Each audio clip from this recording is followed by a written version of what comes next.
And while the State Department of Health acknowledges the vaccine rollout is helping to keep cases and hospitalizations at bay, vaccines are becoming more widely available. A month ago, COVID-19 vaccine appointments were kind of hard to come by. Well, this week, they are as accessible as a regular flu shot. Noah Kaplan joins me in the studio as he looks into this development. Noah?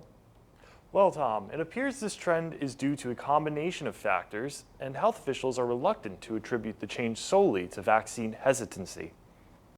But I do think it's important that when we look at this shift that we're seeing right now, this next phase of vaccination, I don't think that we're ready to attribute it to vaccine hesitancy, but rather needing to meet people where they're at and much closer to home.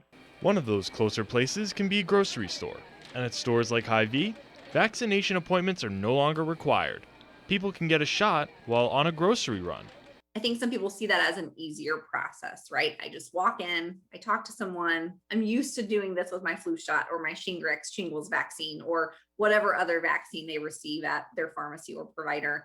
And so this just makes it a little more familiar to people who are used to receiving their vaccines. Hy-Vee believes this is an important step in providing resources to those who aren't as able to obtain a vaccine. But what we have done in some cases is if there's, let's say in a metro area, we're still seeing a lot of demand for vaccine, but in a smaller, more rural community, maybe we're not seeing as much demand. Sometimes we're transferring that vaccine back to a metro location where it will be used quickly.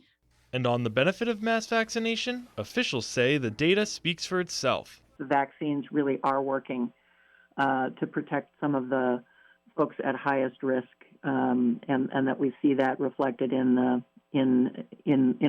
case data and in the outcomes data in particular.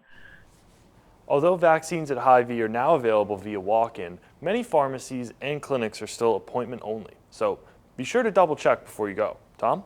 Very good advice. Thank you, Noah.